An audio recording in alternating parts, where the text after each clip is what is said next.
नमस्कार, मैं हूं आपके साथ मयंक। देखिए, ईरान से एक बड़ी खबर आई है। ईरान के जो चीफ ऑफ स्टाफ हैं अब्दुल रहीम मुसावी, जनरल अब्दुल रहीम मुसावी, इनकी तरफ से एक बयान आया है और ये बयान उन्होंने इजराइल को लेकर दिया है और बड़ा स्पेसिफिक बयान दिया है। उन्होंने कहा कि ईरान की नौसेना इस बार इजराइल को करारा जवाब देने के लिए तैयार है। उन्होंने इस तरफ भी इशारे किए हैं कि ईरान कुछ ऐसा कर सकता है इस बार, अगर इस बार हमले हुए तो ईरान की तरफ से एक ऐसा कदम उठाया जाएगा जिससे पूरा इजराइल और अमेरिका हैरान रह जाएंगे और इससे सख्त जवाब पहले इजराइल को कभी नहीं मिला होगा। इस तरह का उन्होंने बयान आया है। उन्होंने एक बड़ा इंडिकेशन दिया है ईरान की नौसेना को लेकर, ईरान की नेवी को लेकर। देखिए, हाल ही में 28 नवंबर जो बीती गई उसमें इसमें जो है ईरान का नौसेना दिवस था, नेवी डे बनाया गया वहाँ पे। और इस मौके पर जनरल जो है अब्दुल रहीम मुसावी जो है वो वहाँ पे चीफ ऑफ स्टाफ जो थे वो वहाँ पे पहुँचे हुए थे और उस दौरान उन्होंने ये बयान दिया। देखिए, उन्होंने ये बात कही कि this strategic force is prepared to deliver a decisive and regrettable response to any potential aggression or attack by our enemies। हमारे दुश्मनों ने अगर हमला किया तो उसको करारा जवाब देने के लिए ईरान की नौसेना पूरी तरह से तैयार है और इस बार ऐसा जवाब दिया जाएगा जिसे इजराइल कभी नहीं भूल पाएगा। इस तरह की बात उन्होंने कही। साथ ही में उन्होंने एक और जो बड़ी बात कही है, ये इसको 12 दिन की जंग के बाद ईरान की नौसेना की तैयारियों से जोड़कर देखा जा रहा है। वो क्या तैयारियां हैं उसके बारे में मैं आपको बताऊंगा, लेकिन एक बार जो चीफ ऑफ स्टाफ है अब्दुल रहीम मुसावी, इनके इस बयान को समझना ज़रूरी है कि इन्होंने इसको कैसे 12 दिन की जंग के बाद क्या इन्होंने इशारे किए हैं। दिस स्ट्रैटेजिक फोर्स, यानी कि वो नेवी की बात कर रहे हैं ईरान की। This strategic force during recent incidents and threat specially following the 12-day war was imposed by United States and Zionist regime against Iran has once again demonstrated its capabilities, power and full readiness to deliver a decisive, effective and regrettable response to any potential aggression or attack, utilizing domestic capabilities, operational initiatives and the spirit of its brave fighters। देखिए, इसमें जो दूसरी बात है वो बहुत अहम है। देखिए, इनकी जो ये दूसरी बात इन्होंने कही ये बेहद महत्वपूर्ण है। इनका कहना ऐसा है कि ईरान ने अपनी डोमेस्टिक वेपन्स तैयार किए हैं, नेवी के लिए डोमेस्टिक कैपेबिलिटीज़ तैयार की हैं, ऑपरेशनल इनिशिएटिव्स जो हैं वो ईरान ने लिए हैं और हमारी नौसेना पूरी तरह तैयार है। अब ये इशारा किस तरफ कर रहे हैं, मतलब इनकी जो मोटी मोटी बातें थी वो दो बात थी। पहली कि अगली बार अगर इजराइल की तरफ से हमला होता है तो नौसेना एक बड़ी भूमिका में होगी ईरान की, जो पिछली बार जितनी बड़ी भूमिका थी उससे कहीं ज़्यादा बड़ी भूमिका होगी। बात नंबर 2 जो उन्होंने कही कि ईरान ने अपने लेवल पे, डोमेस्टिक लेवल पर वेपन्स, टॉर्पिडोज और एंटीशिप मिसाइल्स जो हैं वो तैयार किए हैं, जिसका कई बार जो है उन्होंने परीक्षण भी किया है। देखिए, अगर हम ईरान की नौसेना की बात करें और इनकी बात करें जो इन्होंने इशारा किया है बड़ा, वो क्या कहता है। देखिए, 1980 के समय में जब बात है 1980 की, जब ईरान की जो नौसेना थी उसके पास कुछ मिसाइल लॉन्चर्स थे, कुछ शिप्स थे, उससे वो कुछ रॉकेट्स और छोटी जो मिसाइल्स हैं बस वही लॉन्च कर पाते थे।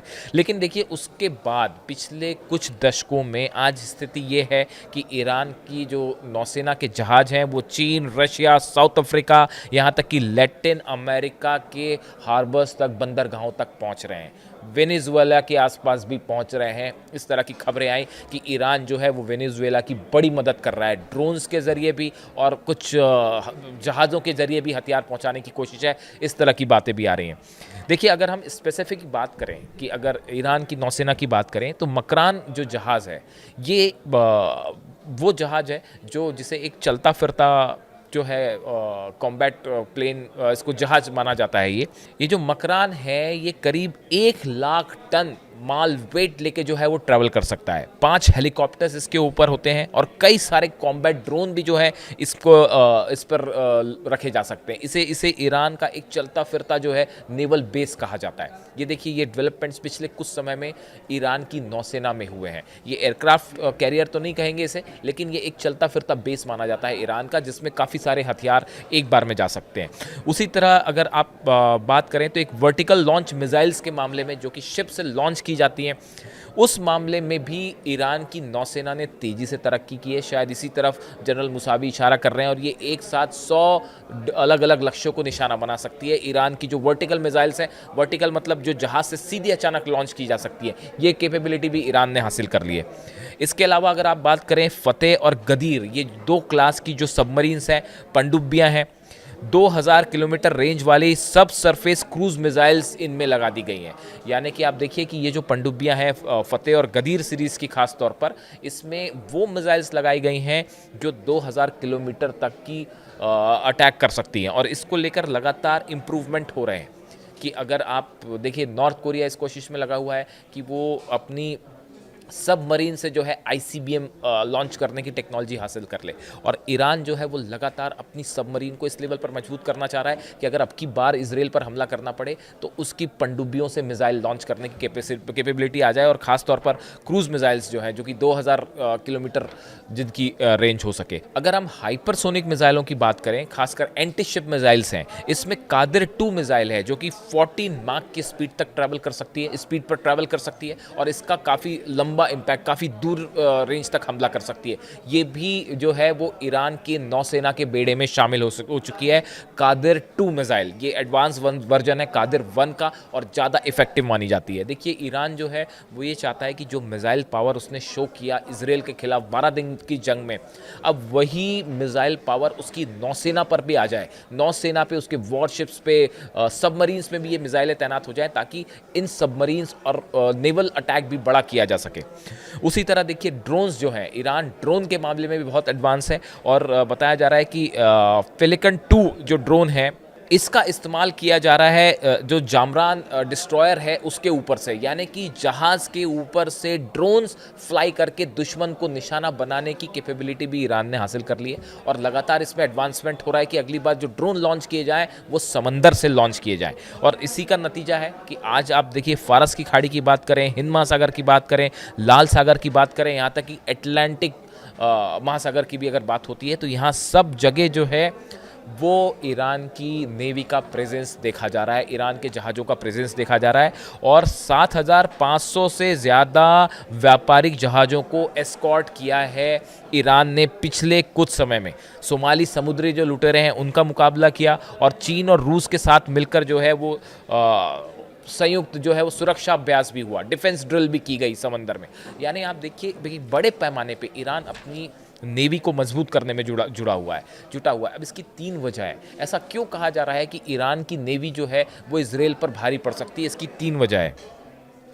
पहला, इजराइल की जो नौसेना है, जो नेवी है, वो छोटी है, उसके पास उतनी ज़्यादा नंबर्स के मामले में उतनी ज़्यादा संख्या नहीं है कंपैरेटिवली। अगर आप इजराइल की आर्मी की बात करें, एयरफोर्स की बात करें, उस मुकाबले में इजराइल की जो नेवी है वो कमोबेश छोटी है और उतनी पावरफुल नहीं मानी जाती, पहली वजह।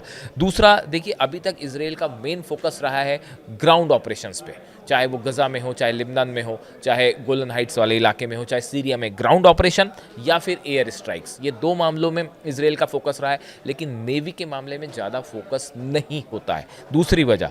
तीसरी कि समंदर में ऑपरेशन के जो है पर्याप्त संसाधन, जो रिसोर्सेज हैं वो इजराइल के पास नहीं है, जो कि समुंदर में जो बैटल्स होते हैं, सी बैटल्स को काउंटर करने के लिए। ये 3 वजह है जिसके चलते ईरान ने बड़ी रणनीति बनाई है कि कैसे इस बार समंदर के जरिए इजराइल को घेरा जाए और अगर युद्ध होता है तो समंदर से स्ट्राइक की जाए इजराइल के ऊपर। इस बड़े प्लान पे ईरान काम करना शुरू कर चुका है और जनरल मुसावी के जो बयान आए उसको डिफेंस सेक्टर में इस तरह से जोड़ कर देखा गया कि ईरान की जो नेवी की तरफ इशारा है, ये आने वाले वक्त में इजराइल के लिए एक बड़ी चुनौती साबित हो सकता है। इससे जुड़ी जो भी अपडेट होगी या इससे जुड़े जो भी एडवांसमेंट होंगे, डेवलपमेंट्स होंगे, हम आप तक पहुँचाएंगे। Thank you so much.